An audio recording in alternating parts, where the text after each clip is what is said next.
post what I have in the code chat. Gotcha. I have all of them. Wait, in the codes chat? Yeah, in the team server. In a second, I'm getting them. Okay, okay.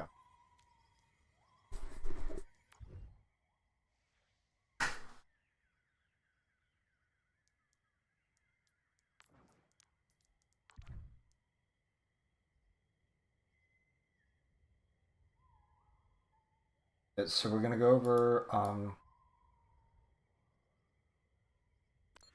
I don't know if we'll be able to get all of it done today. I mean, we do have the 2 hour time frame. Depending on like how in depth we want to go over the codes. I don't think we really have to go too far in depth. You guys will just have to I'll just skip over some like minute details that we can just like imply. Like I don't want to say like the proofs of why some of the stuff works, but it's kind of like the proofs of how they work. Okay. Arriving at Watchpoint Gibraltar. Attackers incoming. Should Scarm be getting here? Hang on. Yeah, are we all here? Or Missing Scarm, and then Kip said he couldn't come. cool. I'll just wait for Scarm.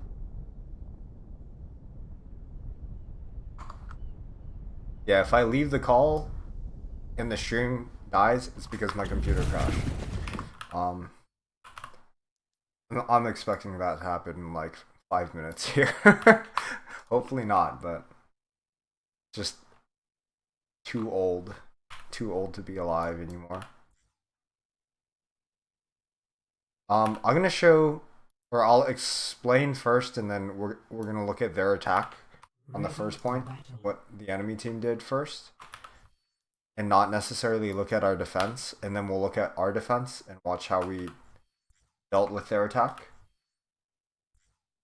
That way we have like a good comparison in our minds, like how to think of like what should be right. I don't want to say like right, but how to play it well. One way to play it well.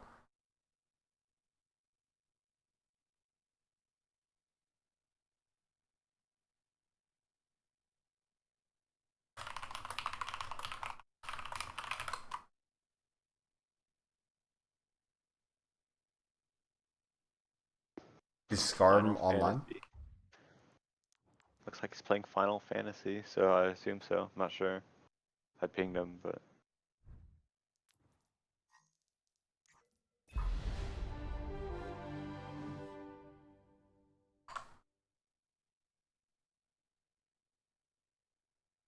I kind of want him here for this, but I guess you can just watch the recording. Whatever. We can just start without him to be more time efficient.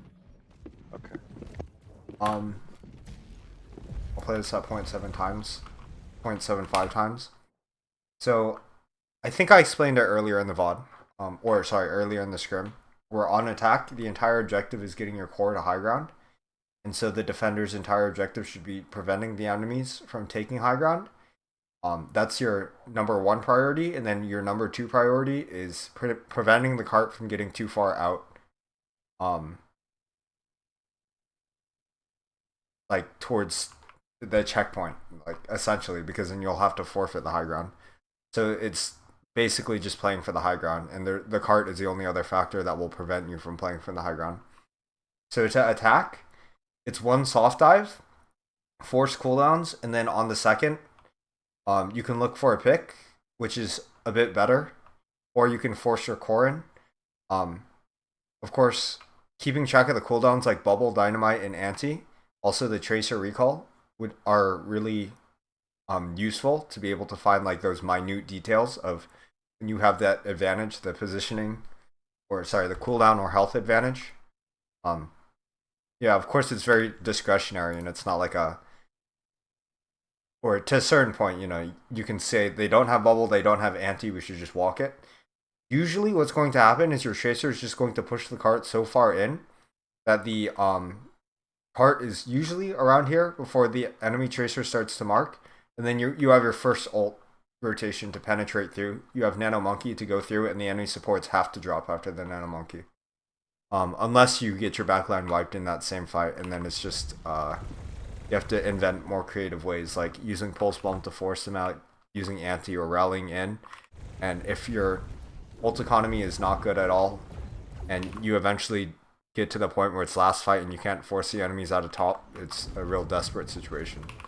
But we kind of forfeited height here. I think one of the main reasons why is our entire core isn't on this high ground here and asserting presence over their angles. So they were able to use their echo and force us off of this high ground. It's okay if we get forced off of that high ground, but we have to trade it for cooldowns. The thing is here, they have like most of their cooldowns back up, and we're not pressuring back to take the space. And so it just becomes, their second round is forcing us off of blue, and that's going to give up height. So if we watch on their second dive, they notice that we're not available to hold the high ground, and so they're going to all go high ground. And they don't even need their tracer because our tracer is marking. Optimally, we do the marking and keep the tracer intact, but matched. But there would be an opportunity to come back up, because there aren't as many cooldowns necessary or as many threats in cooldowns to prevent your tracer from coming back up and trying to follow up on a counter dive. One thing that we were doing, I feel like we were defaulting to diving and trying to trade backlines, except this won't work if you don't have a DPS following up with you. So because our tracer's on cart, rather what we're supposed to do is, let's just focus on the attack. I'm getting sidetracked and trying to point out the mistakes where I just want to show the attack first, and then we can look at our mistakes. So if we scroll back here to the second dive where they're set up to take blue box, now their supports are repositioning. They just have their tracer on cart. Their Ana is ready, or their Echo is ready to pressure. Their Monkey goes in with bubble. Even if he gets antied, unless he gets knocked down here, they take blue box, and then they're able to put their supports up high. And they eventually get their Ana up to height, but the important thing is they claim the territory, and when they restabilize, they have height, and we can't take it back. So this is they could have played that much cleaner and not had their Ana die. I feel like they're a bit reckless there because they break push forward. Maybe miscommunication a bit of us outplaying them. But now, since they're able to put their supports up on height, notice how the Ana takes the inside route to prevent the Ashe angle from over here and cut LOS and still be able to brawl into the tank or hit antis onto the tank. Now we're fully forced off of height, our supports, and they're able to stabilize here. And the critical thing is they have height, and they also have the cart up. So there are pretty much just two variables you have to worry about, the height and the cart. So when you're on attack, now they're going to send one of their DPS to cart, or just do a full dive. Yeah, and they just dive us here because they notice... Yeah, I can break it down and look at the cooldowns and something, but I'm pretty sure we went first, we had an unsuccessful dive, and then they just dived in, and then now they stuff. So if we look at the exact same thing on second point, just there's like no difference in how the map is played. It's literally the exact same thing, except now the cart is way harder to execute, and the high grounds aren't as abusive, but it's the exact same concept, where it's one person on cart, everyone comes up. It's a bit different, because on one hand, it's not as abusive if it's a 50-50, but if they're stuffing you, it's the hardest thing ever to get out of the stuff.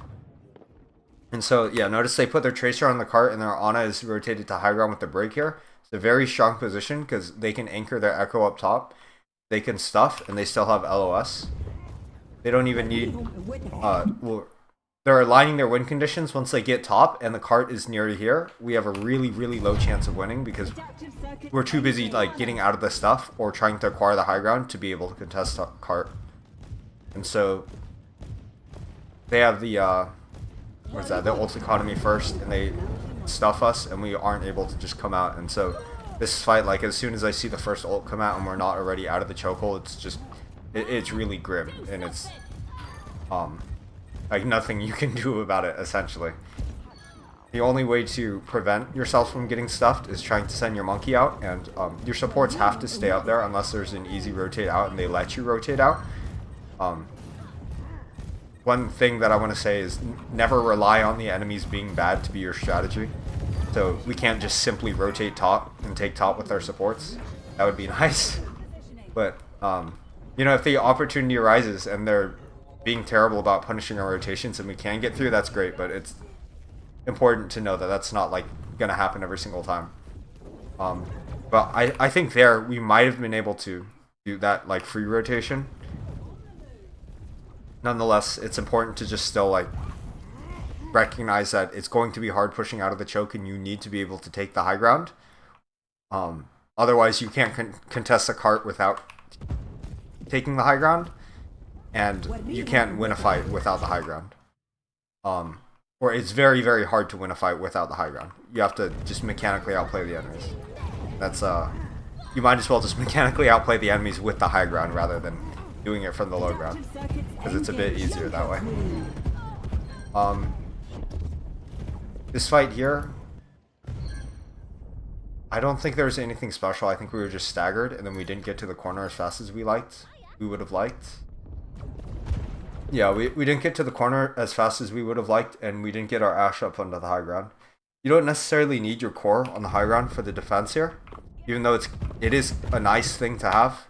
They get forced out really easily anyways in the first place, so more so, what is it? Get your Ashe up here to deny the enemy DPS angles so we hold the corner with our tank. And when the monkey dives in, so he's trying to claim the high ground so he can get more angles for his echo, and the more angles the echo has, the less angles we have to shoot their supports and reclaim the space. Yeah, when the monkey dives in, we need to either force him out or force his bubble and then force him out. It's like very crucial that we do that, or else we just lose all the angles and they have free high ground, and it just doesn't work out. So, let's look from... Now we've seen a successful attack. Let's look at our attack and then try to point out the things that we could have done better from an individual perspective, now that you're looking at it from the top down, and you see the, like, rhythm of what needs to be done and why. So, and you can also point out your teammates' mistakes. Or not necessarily mistakes, it's more like discoordination, because there's not, like, one right way to do things, but there's definitely, if we're trying to do things one way and then we're not doing it, what's, like, one thing that could be going on.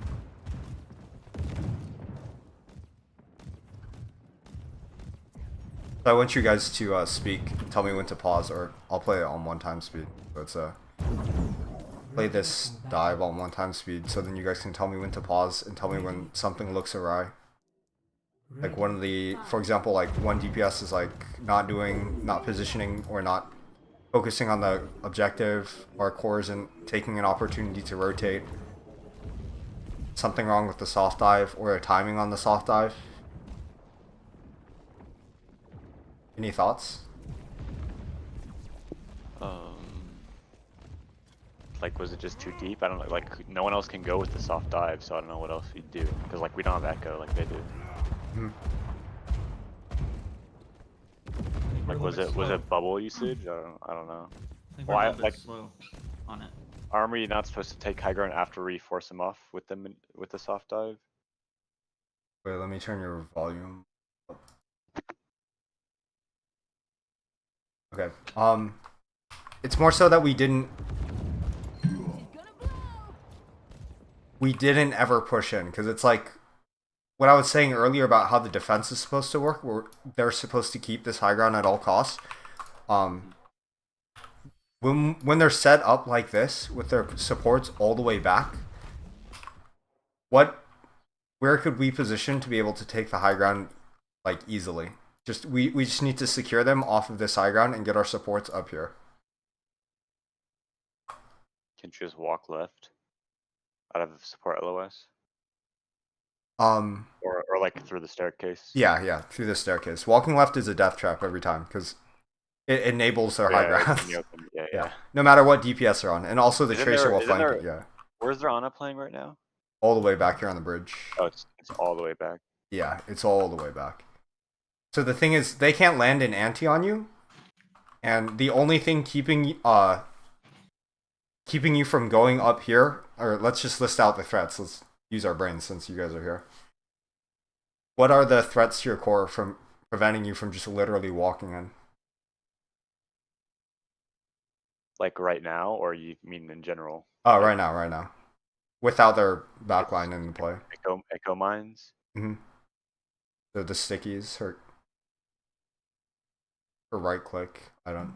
Bubble. Yeah, bubble. That's tracer, but Yeah, that's pretty much it, right? And then so how do we deal with that? Because obviously we should be able to push through that with a full 5.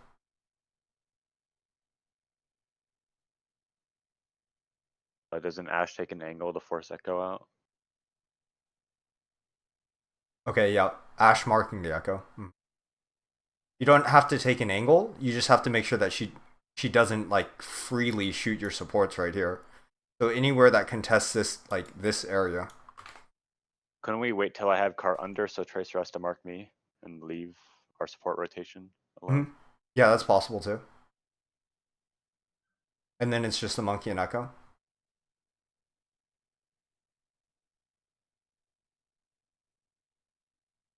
Any other suggestions?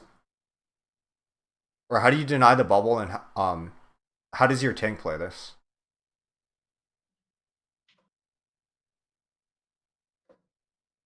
Soft dive, bait their cooldowns. Yeah, okay. So if you soft dive up here, he has to bubble, or else your team lands an anti on him walking up, or he just can't engage. So if you break, or if he uses the bubble, you guys instantly burn it. Even if your bubble is instantly burned, he can't re-engage because your Ana has anti or sleep. And so he has to back and stay in LOS of his supports. I feel like we were a bit timid and we were trying to take the height.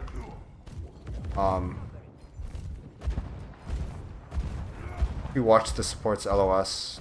One small mid-max thing that kind of makes a difference, but not really like the end of the world.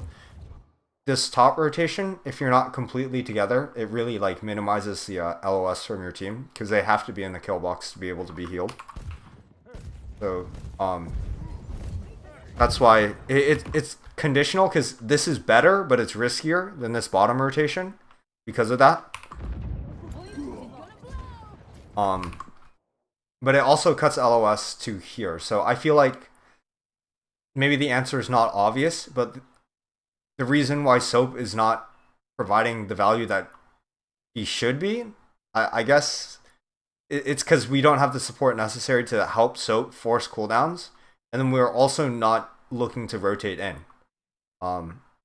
Like as soon as Soap made that first dive, as soon as he's back to full health here, our supports could have just walked up into the monkey and played and not get antied by their other supports. But when the next dive comes out with bubble, when this one comes out, if we're all the way up here, because there's nothing stopping us from being up here, they have to use bubble again, which I don't even know if they have it. Okay, they do have it, but we break bubble, so play safe, and they're forced out. And even if they're not forced out, we have the high ground, and on the next rotation, Tracer is done pushing the cart. It's at where like the enemy Tracer's done, or like there's minimal value to be had here by our Tracer. It's kind of just a stalemate unless you win the 1v1. But the chances of our Tracer coming up here, shooting the bubble, forcing the echo out, or the value provided there, like the risk of return, you know, there's a very high risk that you lose the 1v1 here. It's a very, very low risk that you win the 1v1 up, or not even the 1v1, just getting your core through by breaking bubble and pressuring echo up here.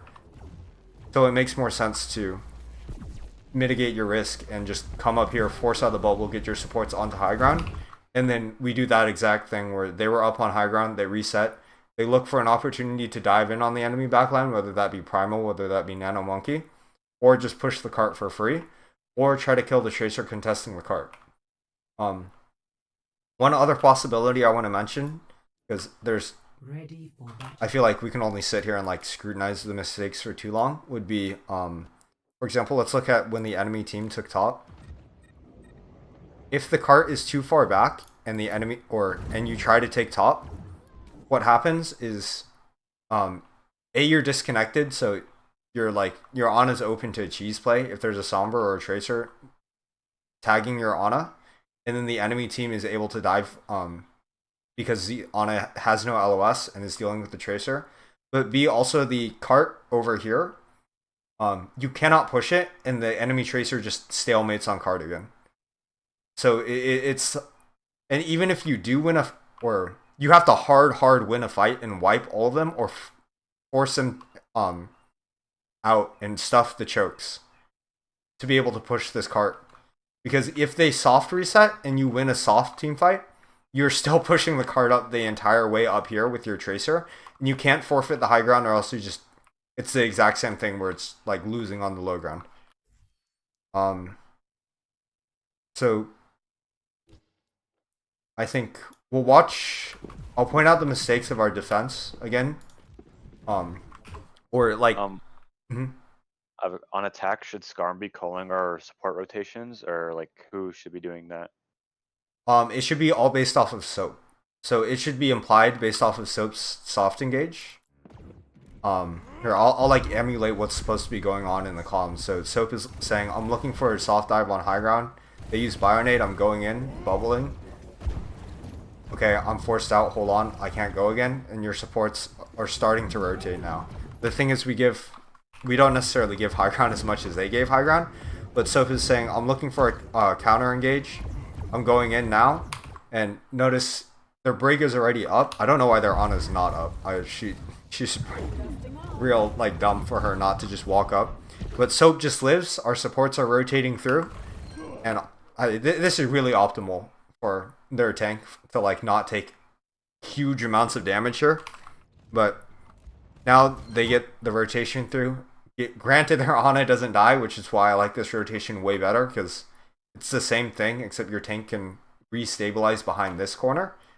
And even if they try stuffing you here, you can force this monkey out really easily. Their supports can't land an anti, so you control the tempo of the fight. You control when you want to peek out and want to have that risk of the supports shooting you. So should we default to that rotation, do you think? Yeah, definitely. Okay.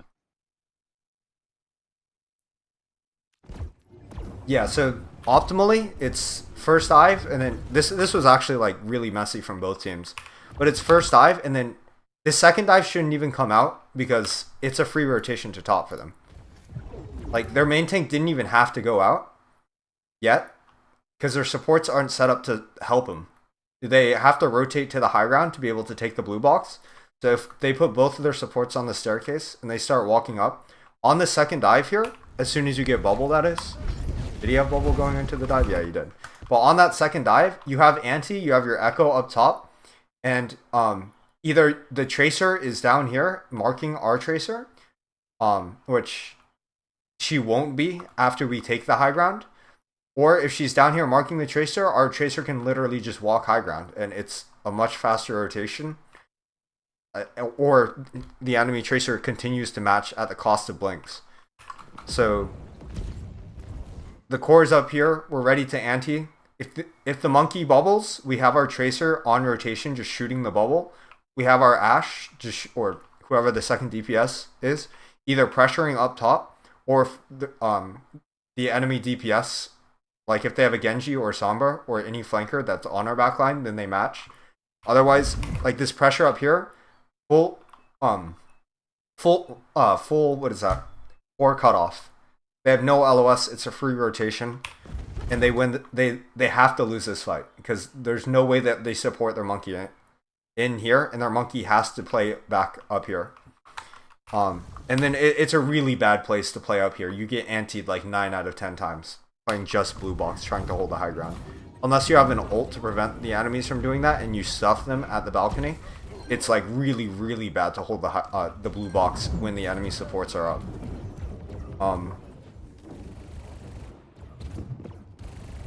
And then looking at second point, I'm just going to illustrate what happens if you if you're not able to stuff immediately. So optimally you stagger and you stuff them in. And also on defense, if you know you can't touch, don't go for that like last second touch, even if, or like at least having your head if you go for those ults, like if you have primal, if you have nano, tracer or something to stall out. If you stall out, they're going to be stuffing the next round. So if you don't have ult economy to push through, or if you don't have an advantage, you're gonna get stuffed and you're gonna get rolled on second point. So keep that in mind in your ult plan. Don't get too desperate on the first point. You can take a calculated loss because it's not worth just getting rolled on the second. For the attack here, actually I think we did a really good job. So I'm gonna go to our attack on the second point.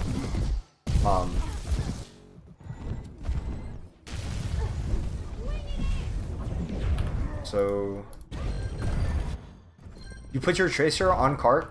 You can have your backline still pushing cart because the enemies aren't set up yet and you're not going to be stuffing them, so you don't need your backline up immediately.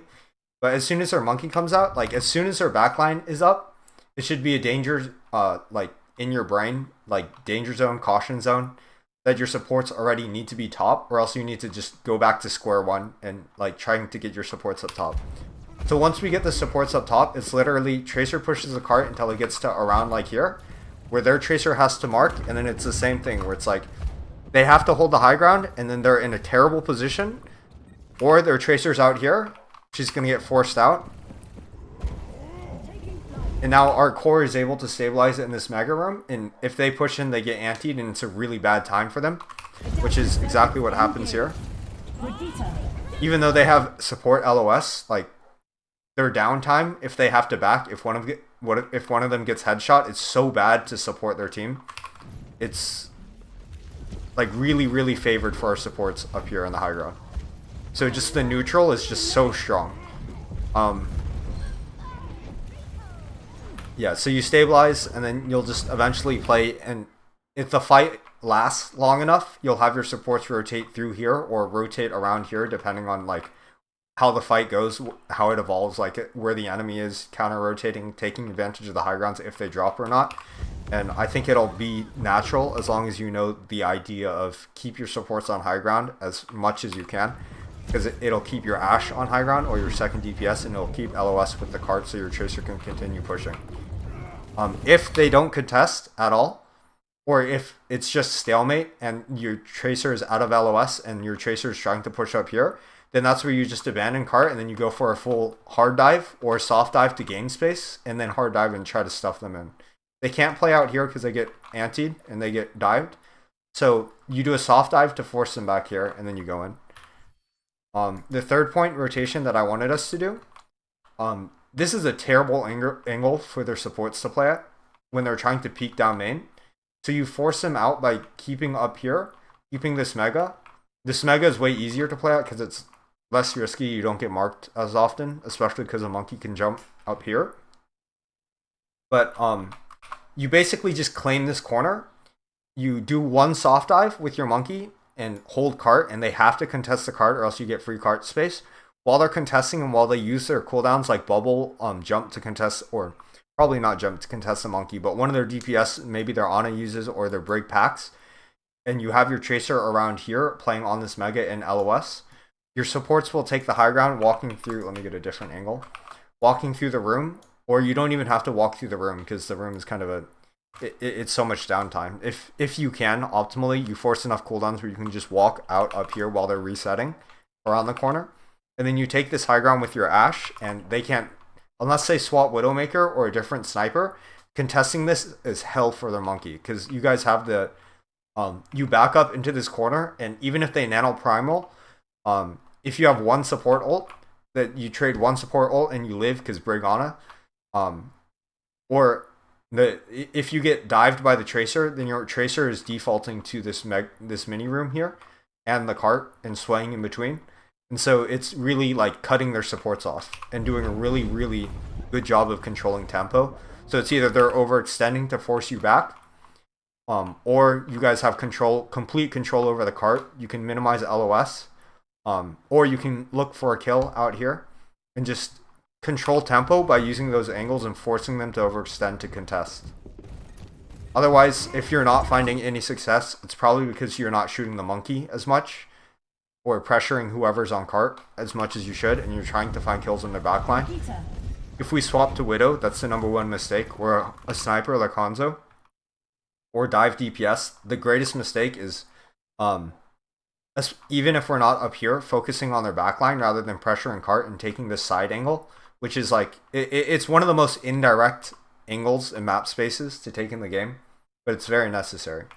Because if you have this angle, the flank DPS won't be able to do it. Like the Tracer, she has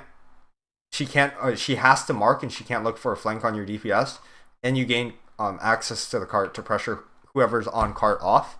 Their supports have to cut LOS, and it's a really bad place to cut LOS. We experienced that when they took high ground up here and stuffed us. And then this is the like second stage high ground, which we're supposed to get to eventually. When we get the cart to around here and the enemy supports are stuffed in their spawn, we can make the second rotation, which teamfights never go cleanly enough to actually make the second rotation to either drop off or go down here and make it all the way up. But if you're like really stuck in this fights are going really slow, that's the like theoretically correct way to go, because you can again control the tempo. They have to nano monkey in, but Brig Ana cut LOS. We have our Tracer marking the flank. They have to overextend and cut off their supports to be able to contest our position. And so it's really just literally just playing the high ground over and over again.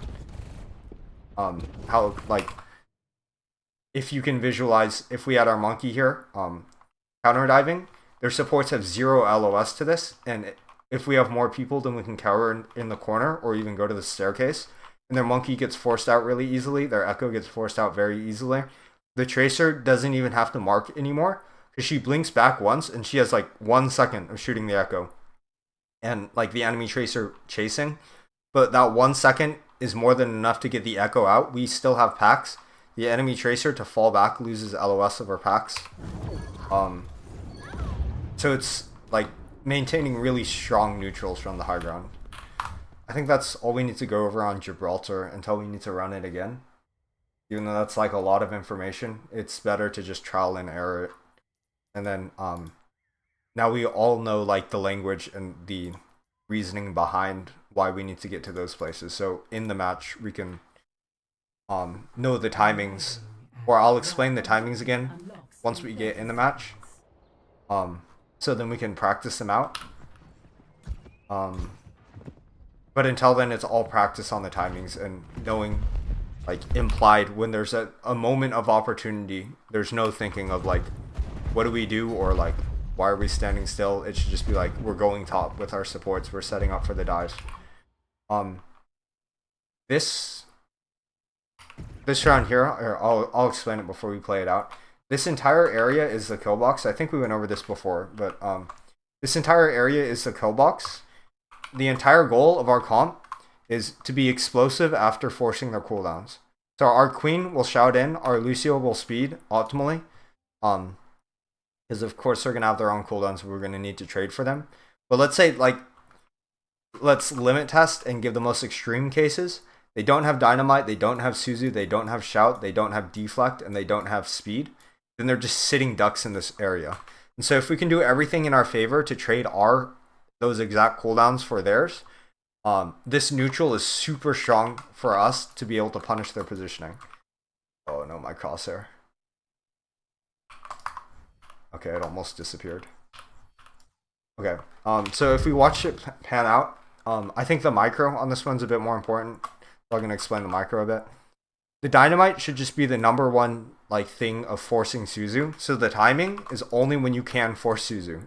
Don't use it when they're really far away, unless you get like a 4-man dynamite, because it won't force Suzu. That's like, it's pretty much, that's all it is. It needs to just force Suzu, and that's like all the dynamite is used for.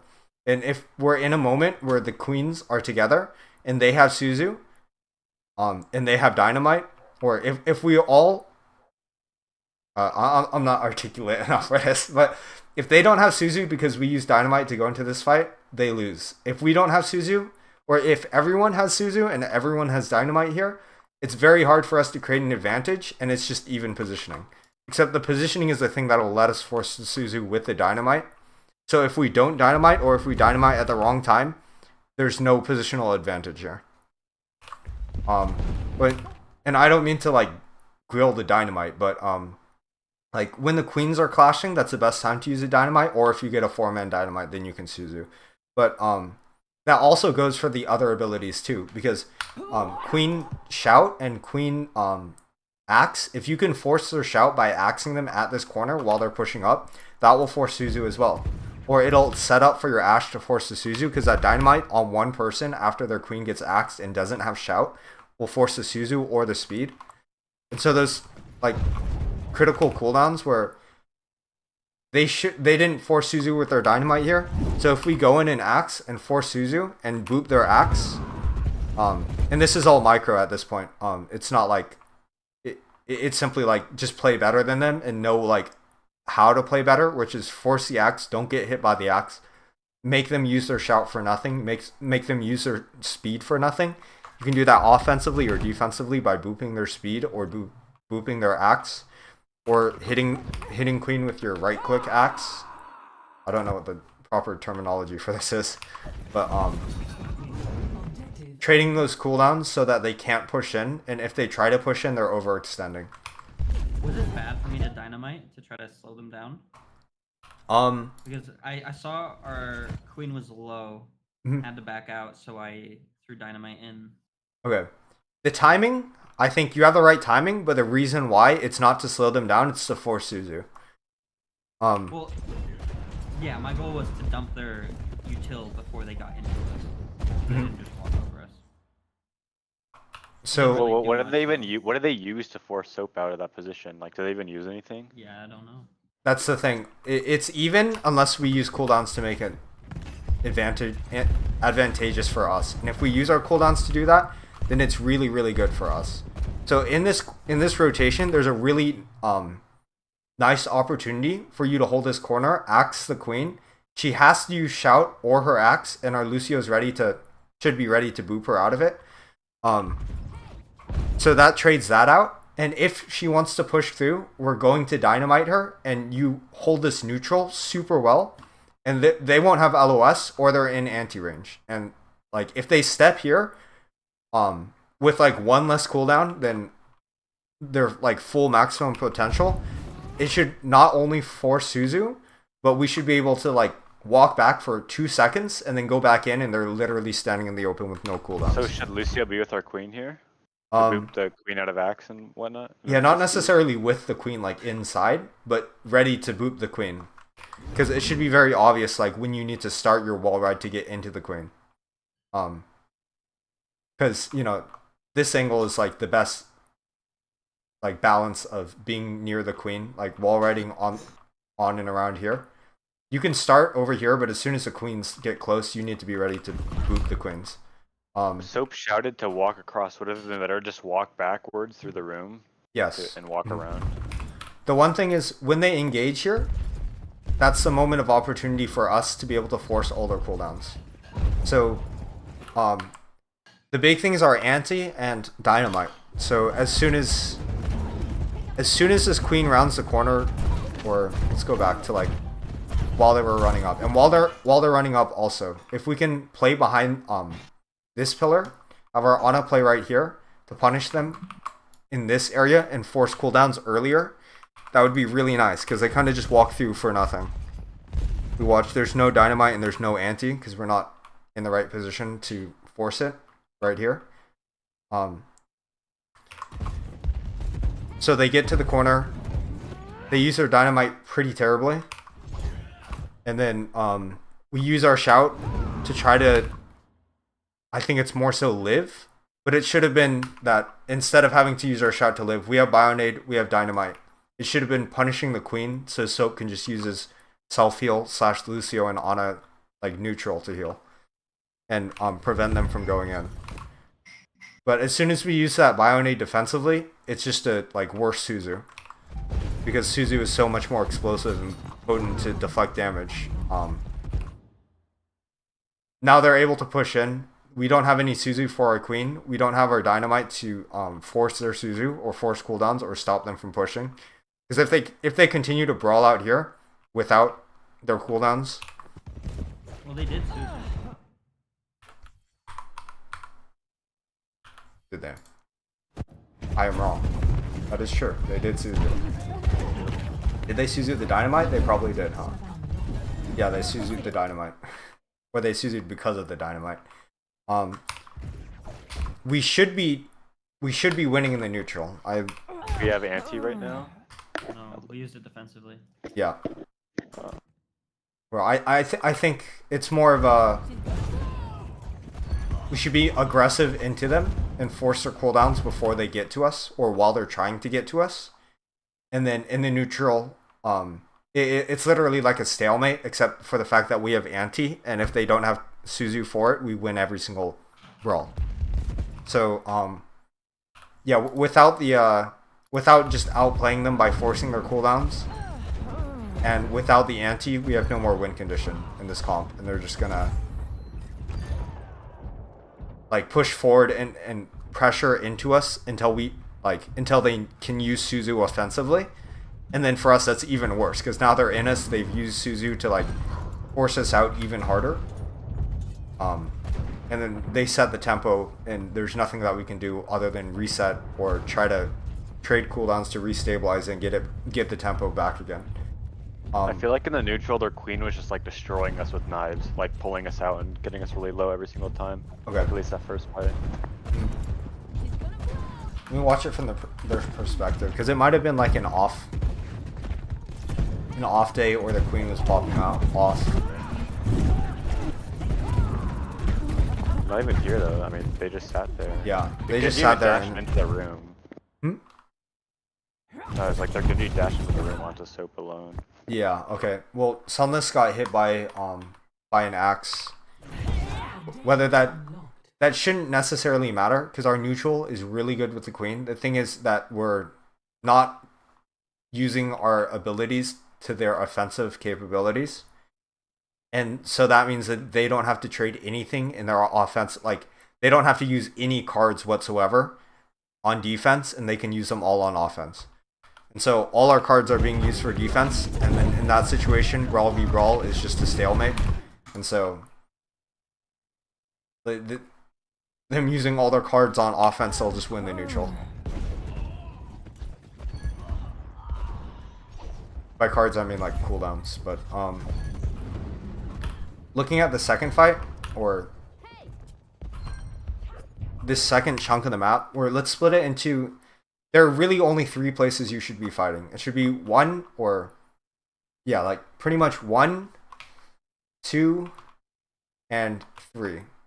So, of course you can partition the map into different parts, because you play this defensively, or you can play this offensively when you're up. Back here, you can play this defensively, playing from the top, or you can play it, or it's more so like defensively up here. Or you can play it offensively on offense. When you're playing defensive, you bait them out and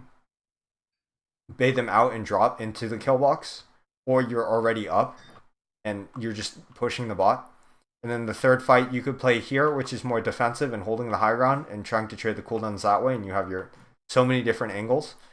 Or offensively and stuff them up here, with like how they're doing right now with their queen, except their core should be back here and the cart should be up here, because there's no way that you're going to have one person on cart and still be able to maintain high ground here. So if what we would try to be fighting for in this position is possession of this high ground here, because if we hold this high ground, this entire area is a kill box and they cannot exist. So they have to go back here, and if they're back here, then we just take this high ground. This entire area is a kill box, and it rinse and repeat until we get back to just... They're in this chokehold, and this anywhere here is a kill box, and then they just can't push out of the chokehold, and we just abuse high ground until we get a pick. Or it's just a stalemate forever, but you know, ults will change that, and then one team will screw up, and then it's just better for us because they have to push out, and then there's a higher chance to screw up. In terms of setting up for this fight, I think that we were never able to like fully rotate our backline, because we didn't... Again, it's like the dynamite and anti. Let's just look how we use dynamite and anti in this fight. Dynamite to force the Suzu, anti to win the engagement with the queen, or force the Suzu again. Boom, we force the Suzu. Now we should be able to anti, and then let's... We do anti them. Oh, okay. They have Curie, and we're just not able to... Or why aren't we able to follow up on the anti?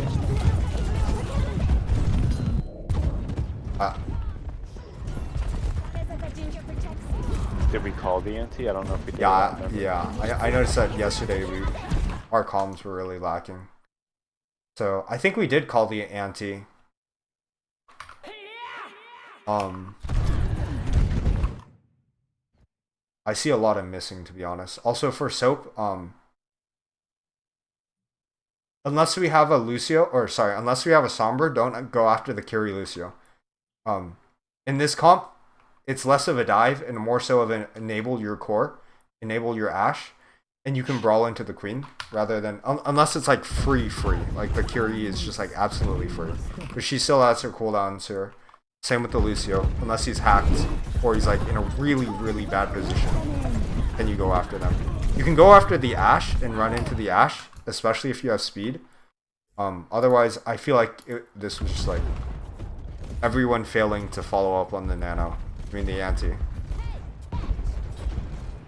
And then if we have no disincentive for them to be up here, they're just gonna exist up here and hold this position against us.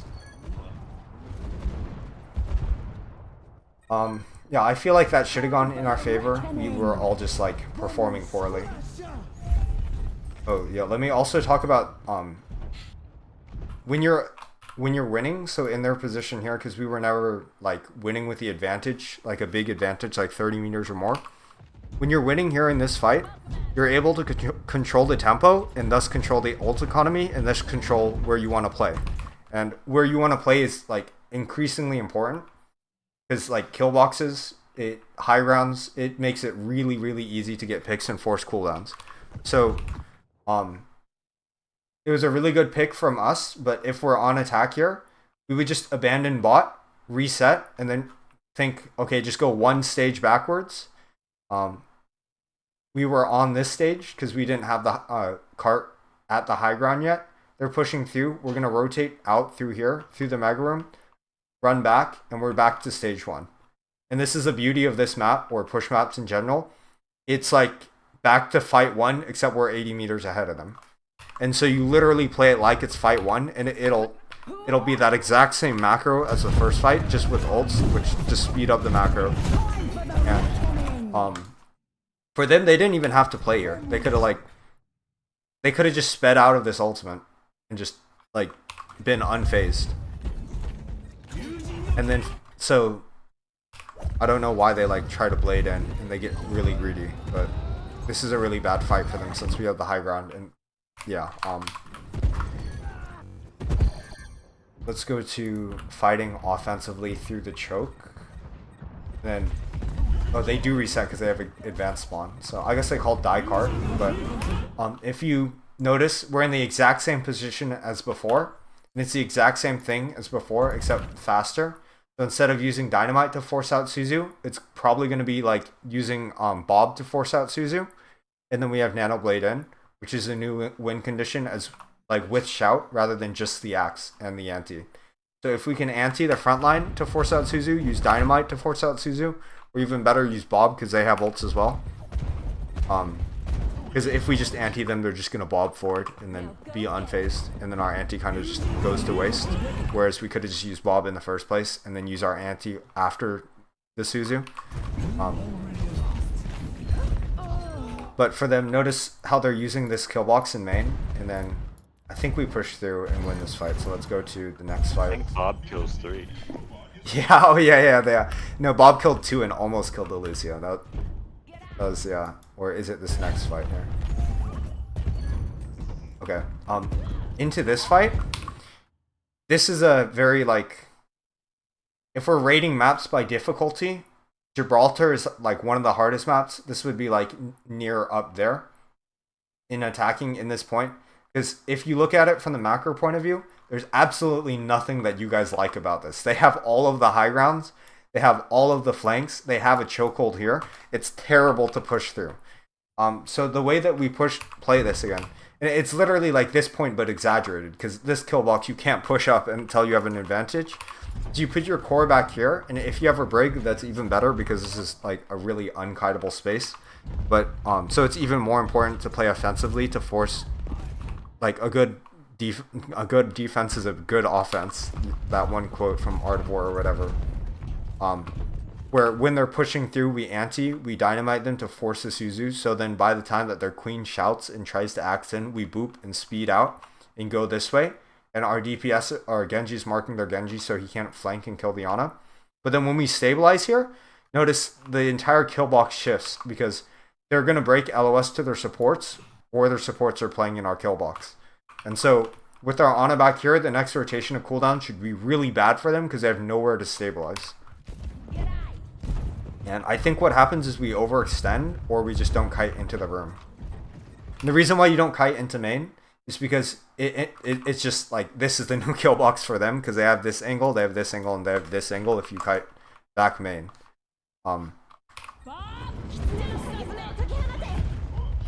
Okay, so they get really close. Could we have punished them before they got closer? Yes, we could have. We can use this area as a kill box because it's kind of like they have to push into the chokehold and we have lots of flank angles. So if we can anti them while they're coming out here, take either this wide angle, even better if we can, pocket your Ashe up into this angle so they have to fight for their high ground, or take the angle on cart, because then you can also contest high ground-ish and support your Genji. Like even as an Ashe player, you land one shot on that Ashe and your Genji can contest the high ground, and that's a real bad, like they have to focus on their Ashe on high ground rather than this push.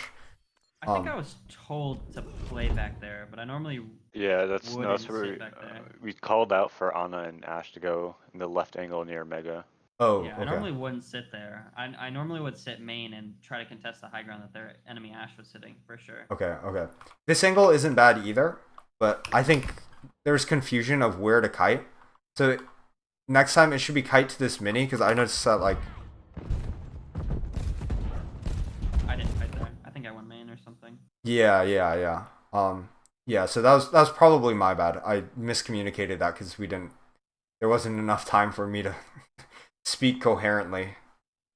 English bad, even though I only speak English. But even better if we can somehow dynamite this angle from here and force them to use Suzu on their way over, or stabilize here, and then we have a chance at an anti to get their Suzu out. Just one cooldown rotation so we can stabilize, and then their stabilization is in a really bad spot. Or if we notice that they're popping cooldowns, for example, if they use Suzu aggressively, if they use speed and axe and dash, like all this shit here, we can call, okay, kite back, we kite into this room, or even kite out.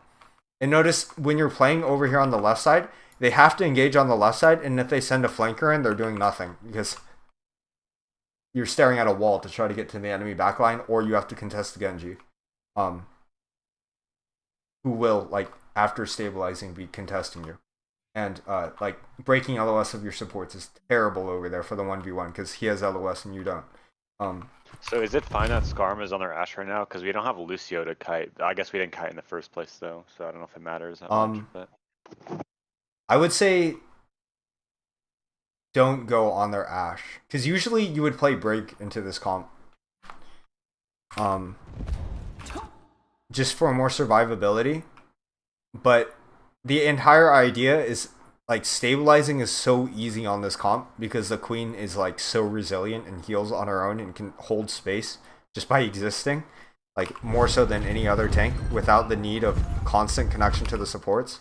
So when this fight breaks out here, I want us to either, like, if it's clear that they're losing because they don't have any cooldowns to be able to push in and go onto our Ana and Ashe, oh yeah, so I think you tried kiting over towards the Mega.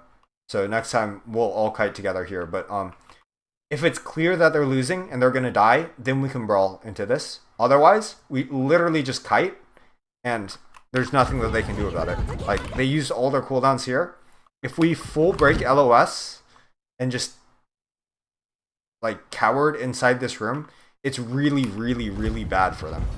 And even better, we can continue running, and it's like the only reason we would continue running is our queen over here pushing us, and the only reason why we couldn't go out is if their queen was pushing us. So it's like a lose-lose for them. It's either push and we kite out that way, or prevent the kite out and we just stabilize in here. And then they're in our kill box, so we can use all our cooldowns. But, wait, how did Ashe get over there? I don't... Oh yeah, the ball. I bobbed to distract and then I jumped over. Yeah, that's pretty funny. I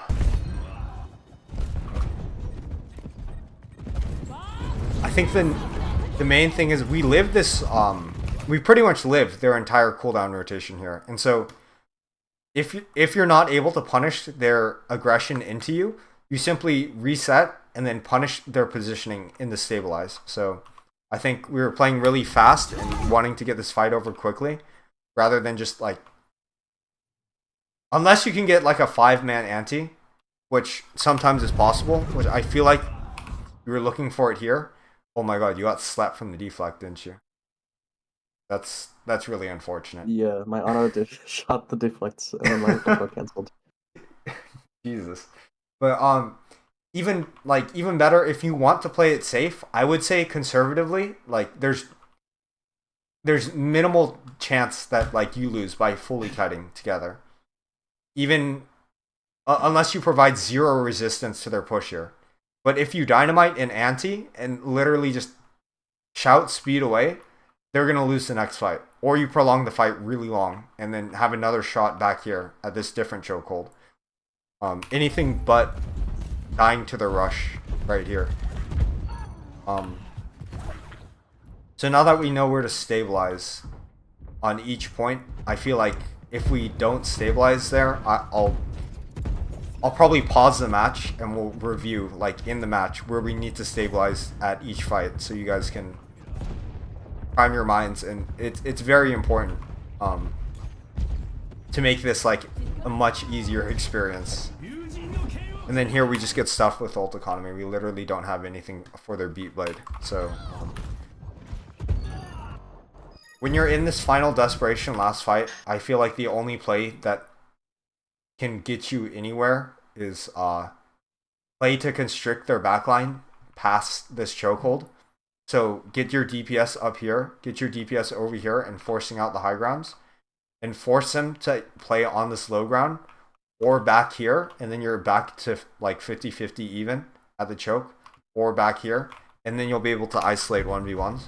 And so it's essentially use this as your kill box and get them out of this, like away from that line, like on this side of that line, and then you'll be able to push through. But if you try to rush into them while they're out in the open, it's not going to work out. Yeah, and then from here it's just a tragedy. Okay, so that's that map. Yeah, needless to say, sometimes there are moments where it's just like only a miracle or us really outplaying them, or them playing really bad would have turned this, and there's no point in voting it. It's just be brilliant. And then at that point, it's just like, how well can you aim? How well can you like win your 1v1s? So that was that point. There's really nothing that you can do other than play better. There's no decision making that you can from a macro standpoint, which sounds terrible, but I mean, it is what it is. This fight, I think we rolled them over. It's pretty much just what happens when you play monkey into jungle queen. Let's go to something. Oh, okay. Here. Let's go over. Let's like analyze. Let's do this real quickly. This should be like going over the fundamentals where everyone knows what's up. What is the win condition of our comp and what is the win condition of their comp? We're like, here, let's just go from like top down, all the way top down. Like spam, brawl, or dive. Like where are we on the scale? Because Overwatch 2 seemingly doesn't have like set spam, brawl, or dive. But if we're like on a triangle, where do we lean towards? Ish. Dive. Ish. A little bit of brawl. I think more divey than them at least, because they have Moira and we have Lucio. But Okay. And then I'll give you two. I'll like quiz us with like scenarios. If we have better positioning than them and they're stuck in a choke, where are we? Because this is us in the neutral, and then so for example, if they're in the choke here, which ones do we want to be playing? Like, yeah, spam brawlish. So like somewhere around here. So the tempo should like slow down way slower. So if we have like our tempo meter, the dive would be if we get a hack, we're all the way up here. But if we're in a choke, we're all the way down here. Looking for moments where we can go dive into their backline, which shouldn't really be there if they're like living and cognizant with brains. But you told me not to be looking for backline hacks also. So yeah. That's what I was saying. Because we'll like later into it. But yeah. When you hack the queen, it forces their backline cooldowns. And then if they try to come out, then that's where you have that opportunity. That's why I said if they're living with brains, they won't come out without their cooldowns. And then that's where we should be able to play explosive. But for the most part, and then also it could be playing explosive where let's say there's a tracer on the side and she uses recall and we get a hack on the queen. We should be like really explosive on the queen, or they use both their support cooldowns. We just hack the queen, just shoot the queen as hard as we can, and like full go into the queen. Like all 5 players, our supports are marking like when they need to. Otherwise, it should be like absolutely terrible for their DPS to try to flank, and their queen should just lose that.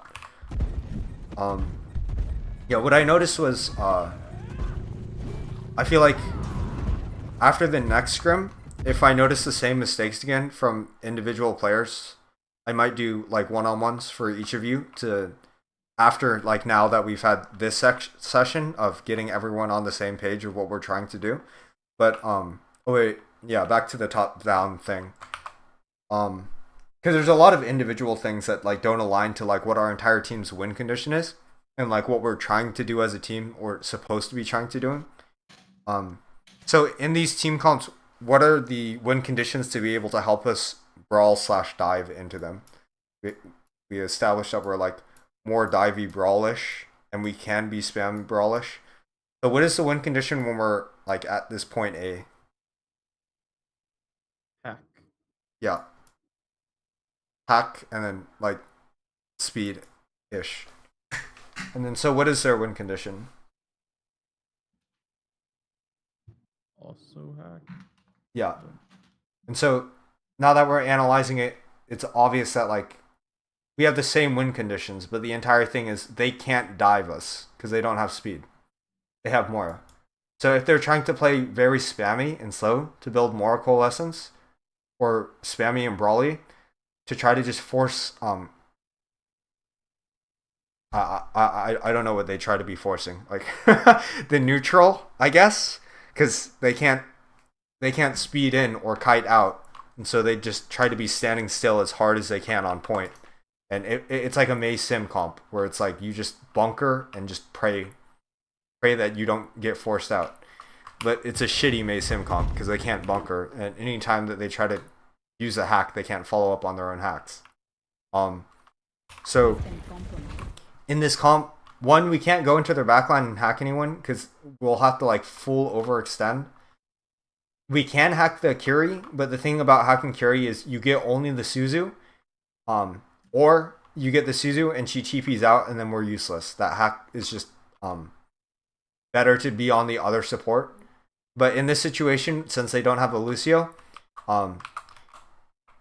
she has Fade, so we can't hack the other support. And so if we go down like the prey list, it should be hacking on the sides, which is impossible. So hacking the queen is the only option we have. And they can't kite the hack. So I feel like that kind of just summarizes the entire round's neutrals. And we can go over ult economy. I guess this is a good example to like see what you guys, how you guys So would think. the hack target change if they had Lucio over Moira? Yeah.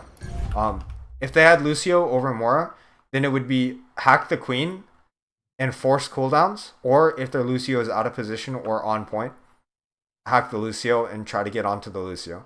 But again, like this map is egregious because it's like you have this chokehold here, and if you try to push forward, you're gonna get like collapsed on by their DPS. So it's easier to hack the queen initially, or hack, if you can somehow hack a DPS, that'd be great. Try not to hack the Kiri. Again, like I explained earlier, she'll just Suzu and then TP out. And if you're in a position, like for example, if you're in, let's say if their Kiri's in a bad position or in a position where you can actually make use of her TPing out, then that'd be okay. Otherwise, they're just gonna hack our Lucio, and then our Lucio is gonna die. On the reverse side, on the mirror. So I want to go to before a team fight when we can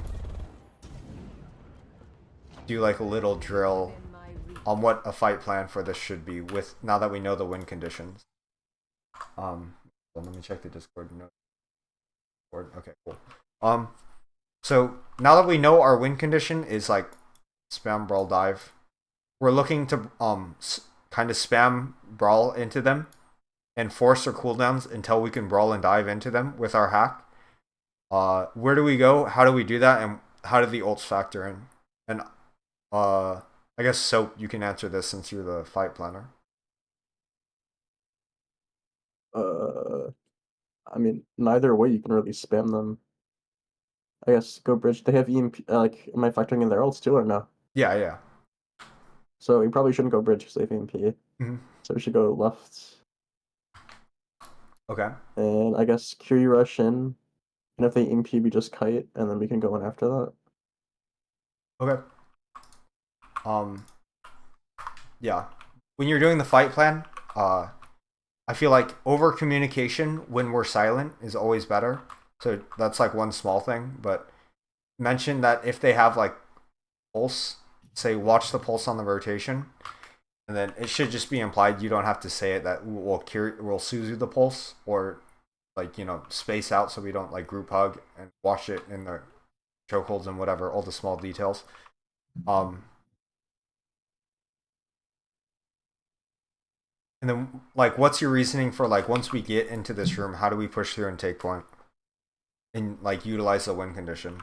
So I guess, like, how do we get the win condition online?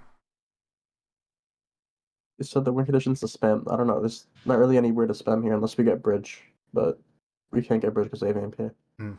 Well, we already said that our win condition is to weaken them until we can do a spam dive. Yeah, so you can't really do that from left side. But... Or, sorry, brawl dive, but... I don't know, I feel like this is a really bad fight to do that for. I feel like you'd have to have a bridge fight to do that. Because you don't have any angles when you go left side. I mean, we already established that the win condition is shooting the Junker Queen and, like, forcing her out of the position. So on the left side, how do we do that? And how do the ults factor in? If she's playing to shoot Junker Queen, I don't know. Isn't she just gonna play behind the pillar? Yeah, but we have our Sombra go around and hack her.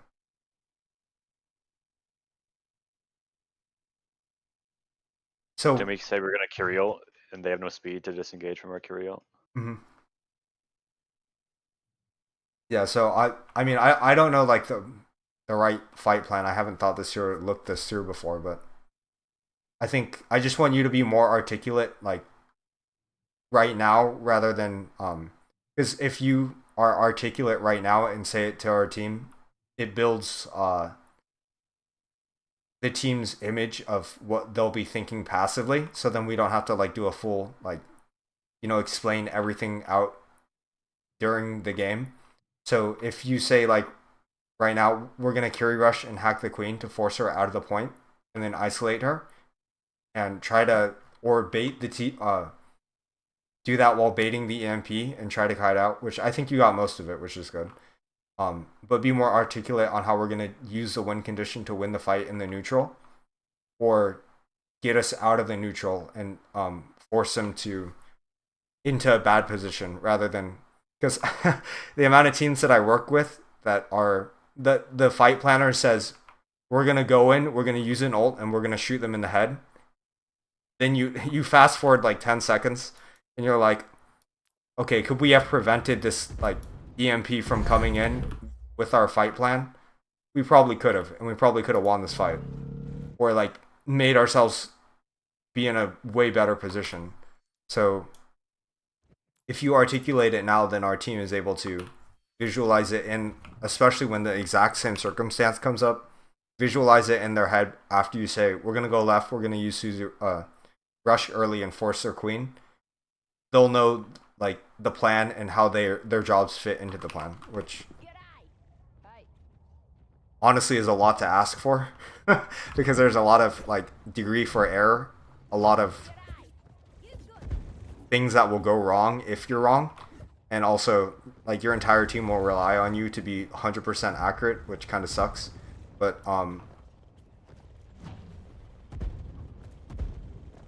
nonetheless, like it's better to try than any. What happens is what actually happens again?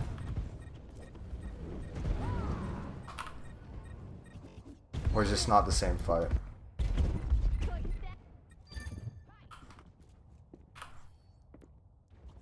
To where they use EMP. Wait, did she get cancelled out of the EMP? No, that's right now.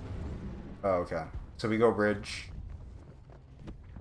And then I'll play it at 0.5 times speed. So optimally, again, what we were talking about is we hack the queen, force the cooldowns, and force out the queen, and then kite the EMP.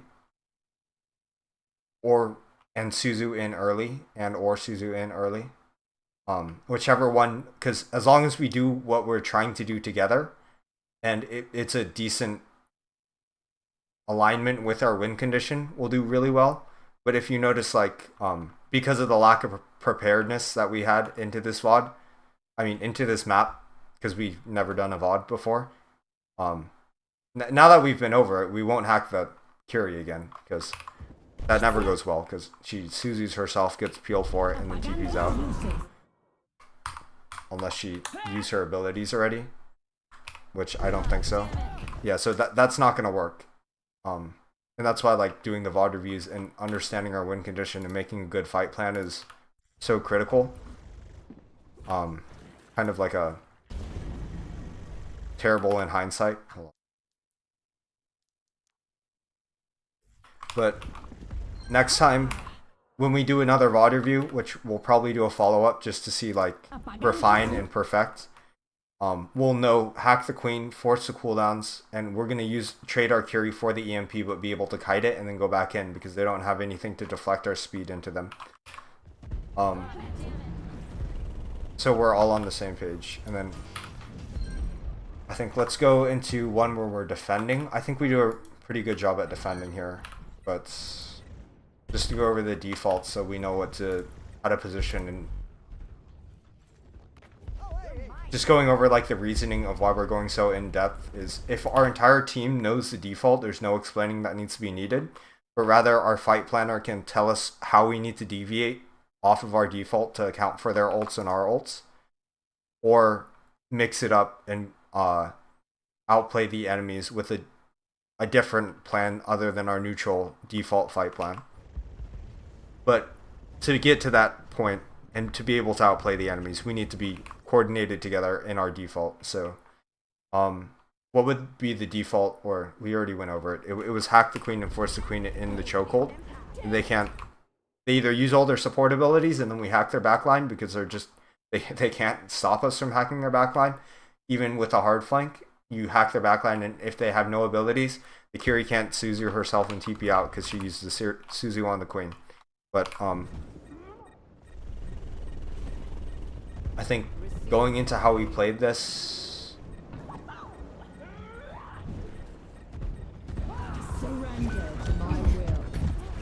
they do use a bunch of cooldowns on their queen, but I don't think we're ready to stuff. I think both of our DPS are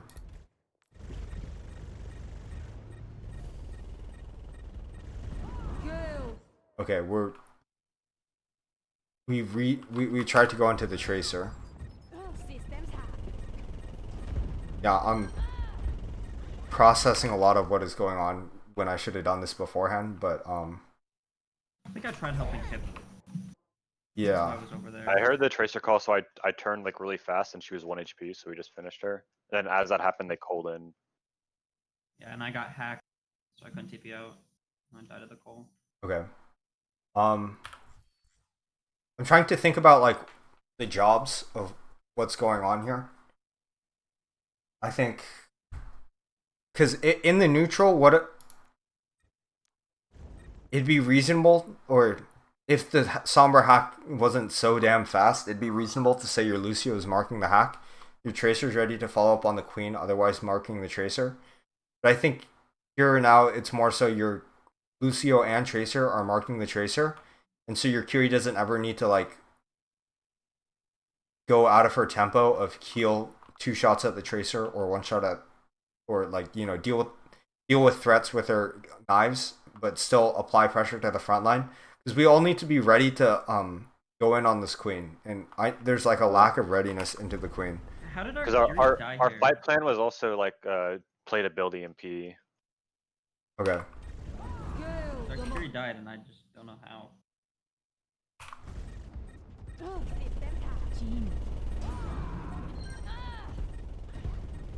Cold. Okay. Yeah. And sombra. She got cold. I think what it was is how did their tracer get there in the first place? She went bridge. Oh, it's because Sunless Fiber was shooting their queen, and we were trying to get the queen, and our Lucio was as well, and so we had no one marking the tracer, marking or matching the tracer, and so she got a free half a clip onto our Curie.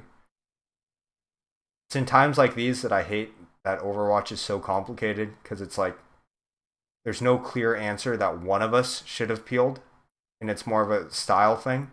I think the tracer should have peeled because that's the higher priority. But at the same time, the higher priority is enabling the win condition of killing the queen. So I think in this case, Skarm should look to peel. Actually, I don't know, because it's like a 50-50. Either choice is good, and there's no like one right way. So what do we want to do? Do we want to kill the queen or peel for a Curie more? Kill for the Curie, I think. Okay. So If the Curie dies, then they can trade our queen really easily. Mm-hmm. So what do you what do you guys think? Sunless and Skarm, which one of you is peeling? Since we identify that's what we want to do. Well, I don't know who's more effective at shooting the queen, because I know the Lucio has the boop on the axe, but I like have obviously a higher like DPS output, so I don't know. Honestly, I oversighted that and I didn't think about that. I think you're right. Yeah, I think the Lucio stays with the queen, and then you peel and mark the tracer. Which in this situation, honestly, it's unfortunate because that's like completely reasonable. We called the queen was low and we almost killed the queen. But I guess now we know when they have double main heals or double flex support with the queen, your priority is marking the tracer, because this is some bullshit that the queen just sits there alive. And if we force the tracer out, then we just kite everything else and then we go back in and we win. So yeah. Okay. They could also just hopefully we have someone calling where their tracer is, like a lot of the time, like because even then I didn't know to peel until like tracer was already in. I didn't know where she was in the first place. Okay. I'm not sure Yeah. Kip even calmed it. He might have. I don't remember. Yeah. I mean, I could always check. Yeah, I feel like especially Kip like was not calming as well as the usual, but our entire team wasn't calming that well either. I feel like a lot of the comps as well. One thing that we can never be too good at or never stop improving at is scouting and gaining info. So if you can ping where flankers are, ping where snipers are, even ping backline or like the tank if you're not within LOS, or if you know that your supports don't have LOS of them, or that your other DPS or that your tank has LOS of the person that you're seeing, just ping them or comment. I prefer a ping because it's just like one button, the information's conveyed, so then we can talk about other things. Okay. And then, so that's the defense. Let's just go to the next point.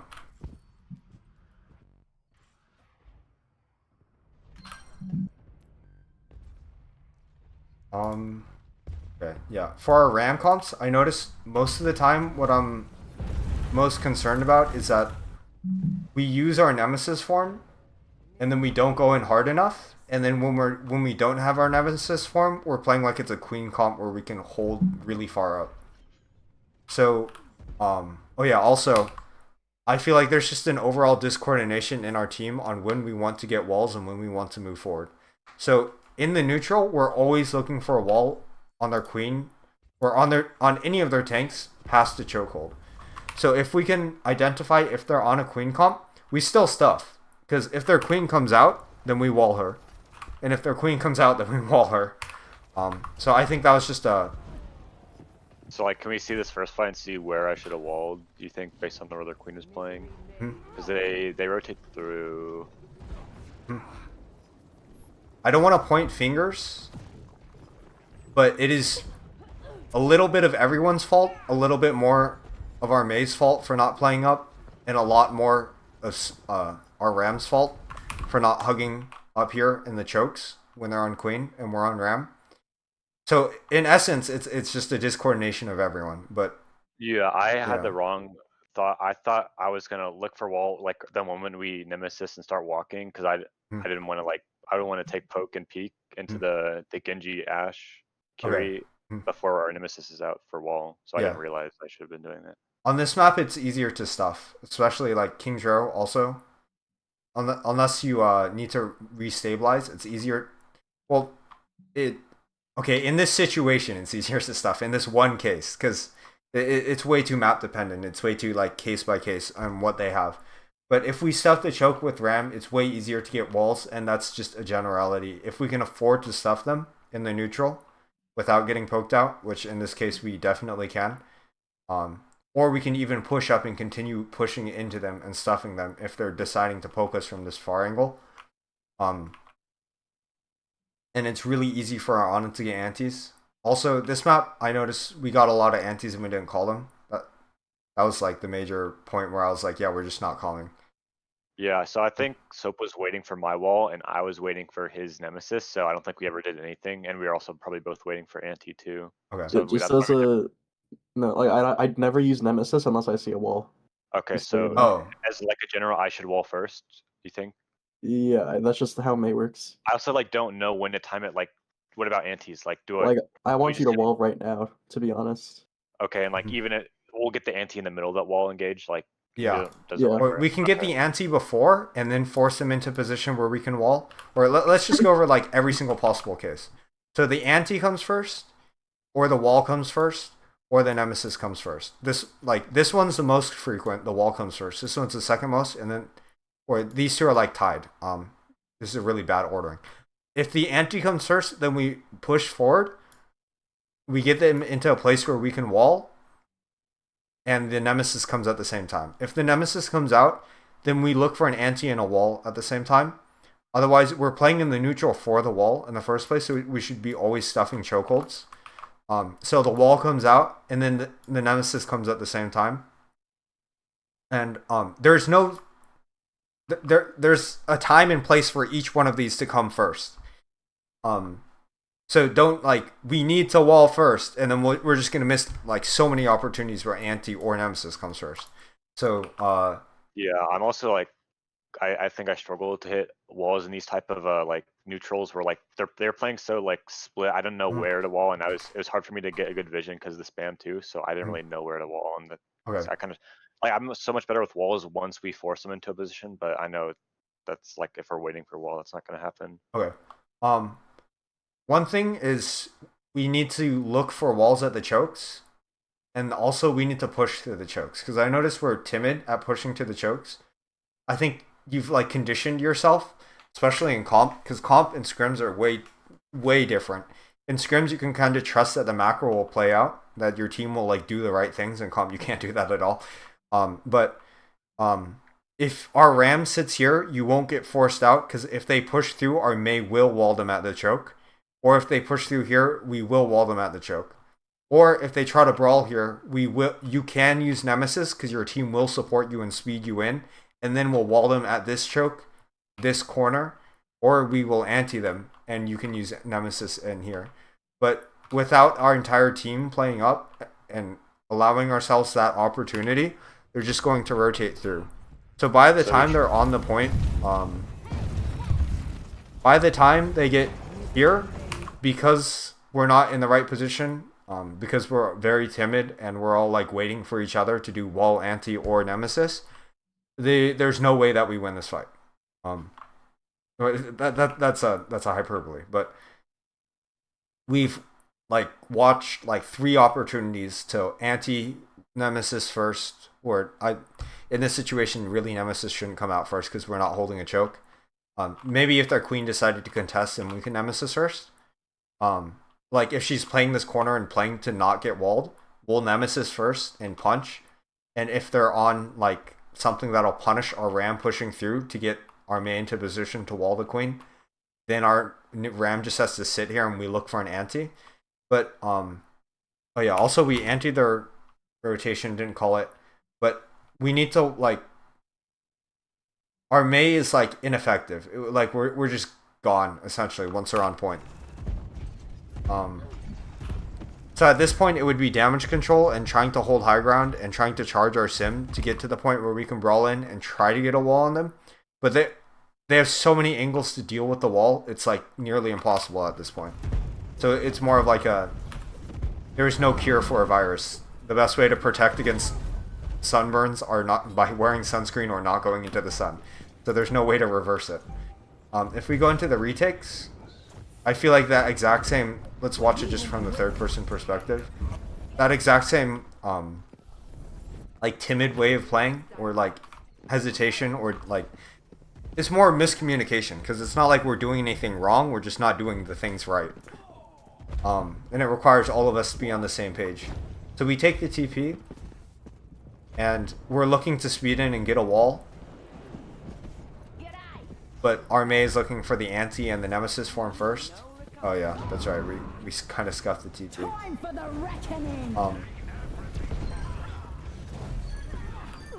Oh wait, that's right. Next fight we get wiped. I don't remember what happened in the scrum, even though it happened like 24 hours ago. But needless to say, all 3 of you should be looking for, and nemesis form should be like the least frequent, because that's usually when you're playing defensively on a choke, because either you took the choke first or they're pushing into you. And next map we can look at that, where it should be like nemesis first most of the time. But we nano ram in here, where I would love to see a like us looking for just a wall, like a way to get our wall out. So speeding our Mei, we can even call for amp speed, like in the comm structure. Mei or ram can call for the amp speed if you see that they're in a position where they can be walled. Our rotation to get here was really sloppy, and so it didn't set us up for success at all in the first place. Nonetheless, every corner in every chokehold, or every chokehold is obvious. Every corner you can wall the Joker Queen. You'll get value if you like wall her off from any one of her teammates, and your team can follow up on it. And you and your team can follow up on it. Yeah, I tried to go through main with our ram to look for that, and I was just like cut out completely. Yeah, I think this plan could have worked here if we had speed together with it. But because we're not together and we don't have speed together with it, like our core-ish, because there's not really why core. didn't we go with our nano ram? Like why didn't we speed? Miscommunication, I think, because we were trying to kite their ults, because we knew that they have Blade, Cole, like every ult except for Queen. But I think next time, okay, the optimal way to play this is that we send our ram high ground, or that we all go high ground. Sorry, because there's no flanking on this comp. We all go high ground, we secure this room, and we play for either their queen is going to get walled on point, or we have TP bomb on the high ground, or that we push them to the chokehold and we wall them at one of the chokes, and then the ults speed up the macro. So whether that be like nano ram. Last time we played Lijiang with nano or with Ana ram, you said to go through main because it gives us like the most opportunities for Ana nade. Is that against this comp? It was probably against the mirror ram. Does that make it different? It was not against Queen. Yeah, if you're against a mirror ram and they have Mei, going through top is going to be very hard because you're going to get walled every single time. Okay, so if they don't have Mei, then going through top makes it a lot easier for me to get a wall off on them. Yeah, exactly. Because this is like heaven for Mei. Because like there are so many like wall here. Like if we just like Yeah. yeah, like like all those places versus main, a ram v ram, both your Meis only have these two walls, and even then that's like kind of sussy. Like maybe here, So like we should be playing to like take space to make it easier for me to get walls off. Like especially like that yeah. first fight where we should have taken the closer yeah, like wall. yeah. Sorry, sometimes I think it's like because I work with the team for like a really long time, so it's like kind of ingrained in everyone what unspoken what we're supposed to do. But for soap, when we're doing our fight planning, especially if we have a Mei, we should always be positioning in places where it's easy for our Mei to wall in, because that's like if you there's this one quote from I forgot Infected. He says, as a tank player, you're a Pokemon trainer and your team is just all your Pokemon, and you tell them which abilities to use, and they're all just a part of you. They're like tools for you to use. They're extensions of you, basically. So if you're playing for wall, if you have a wall, like think of it like you have a wall, it just goes out automatically sometimes when you want it, sometimes when you don't. But like, you know, the higher SR you are and the more you trust your teammates, it'll do what you want. You would love to wall the queen up here, so you just go up here and pretend like that's fully under your control. So position in places in our fight plans to be able to set our team up for success, because like you are the team and we are the team essentially. I'm gonna go over a defense. We have a defense on this point? No, I don't think so. I think we do last fight. Do we not? Oh. Ish? Cap. No, yeah. I think it's because we overextend, but it's pretty much the same thing in the neutral, where it's like we should be looking for walls. I could like scrutinize, like don't break LOS to your supports and be over here, like all this other stuff, but this is like in the middle of the fight where it's more so micro, and knowing the neutral of the macro of the first fight and knowing just your win condition will provide so much more for you, rather than scrutinizing on all the like tiny mistakes of like we cut LOS here, our communication was like in this one instance where it should have been like some stupid like variation. Yeah, there's no use in nitpicking that. It'll just be obvious once we know the neutrals. Okay. So here I just wasn't thinking right, not walling when I should have, like on the choke. I'm pretty sure that's kind of what happened.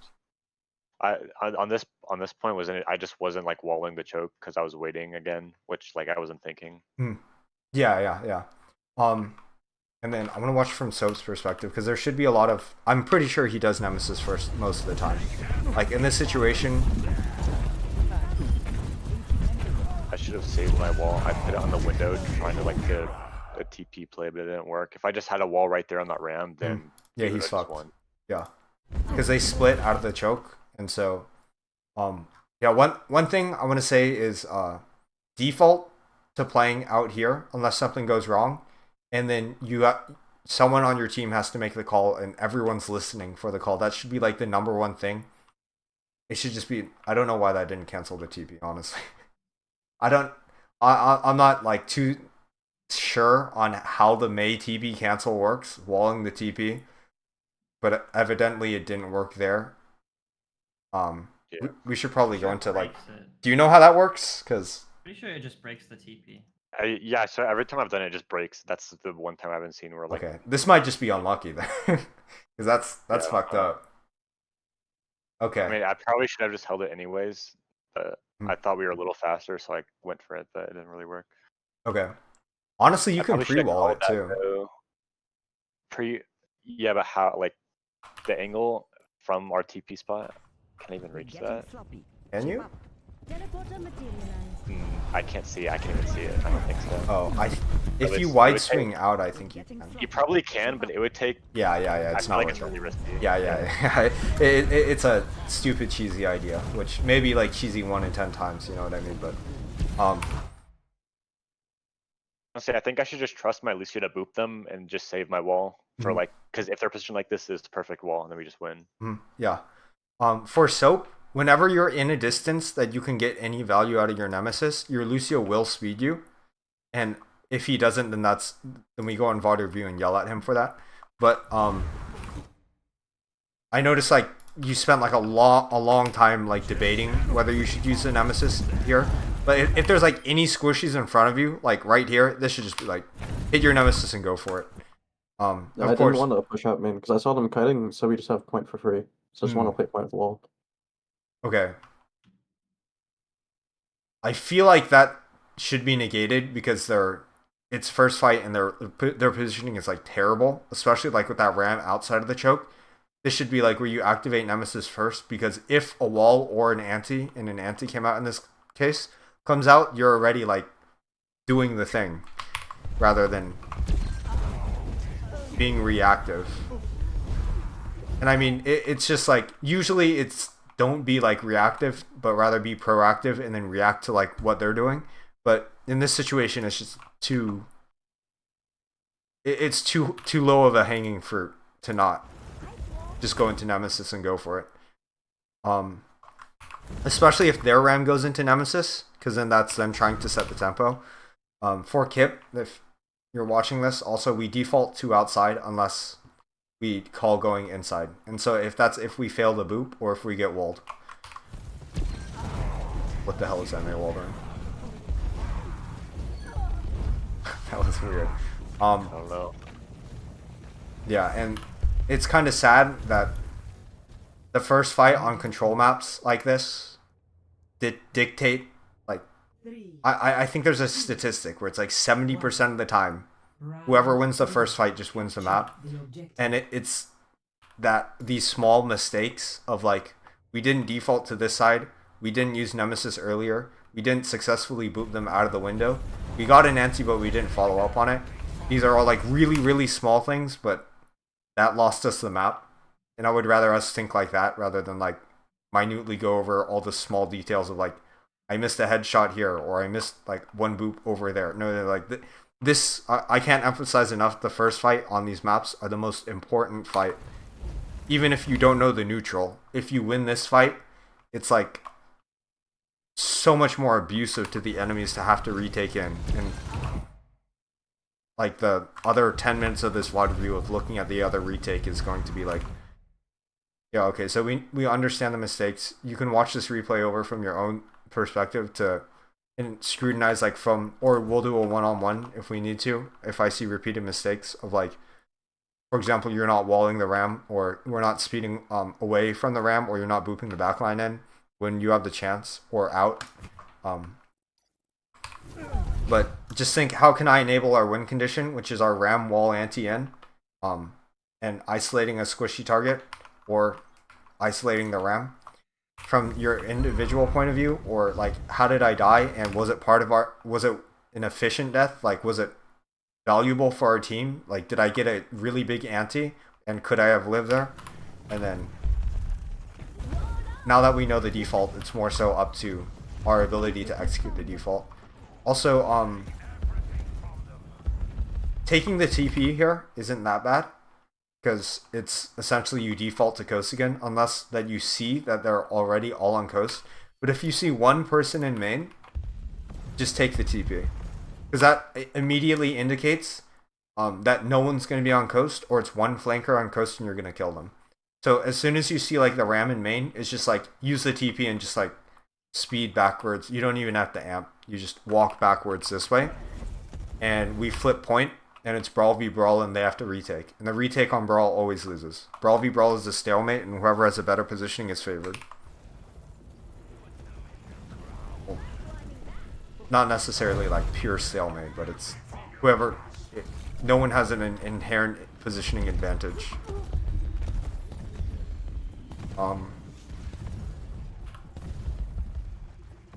See, I think we have a retake on this map, right?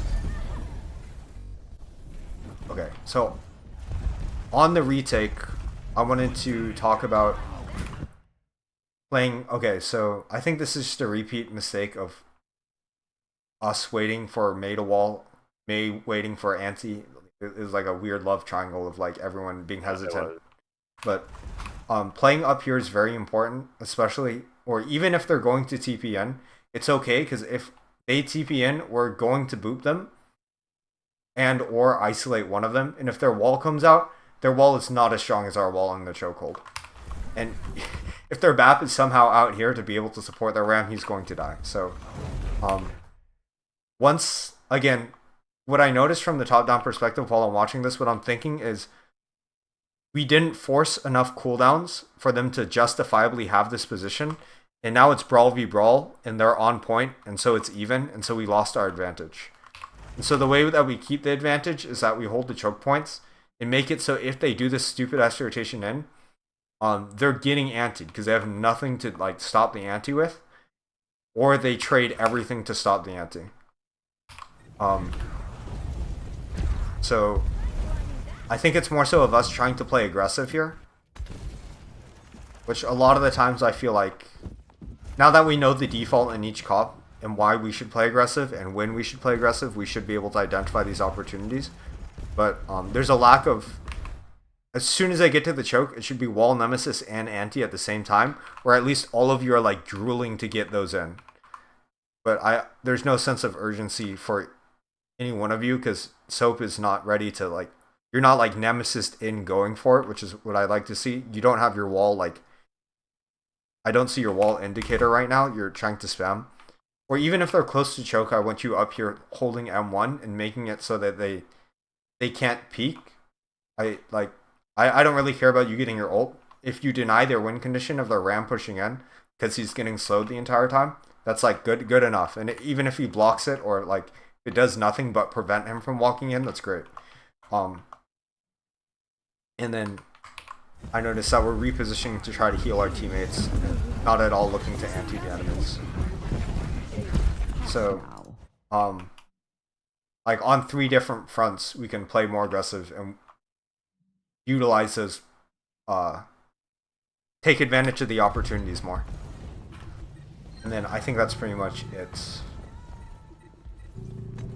Yeah, to summarize, I feel like some things that we should absolutely, like some critical things that we should absolutely have in our minds that I'm not sure if it's like communicated or like that we already know this before, but like throughout the entire VOD review on Gibraltar, we need the high grounds.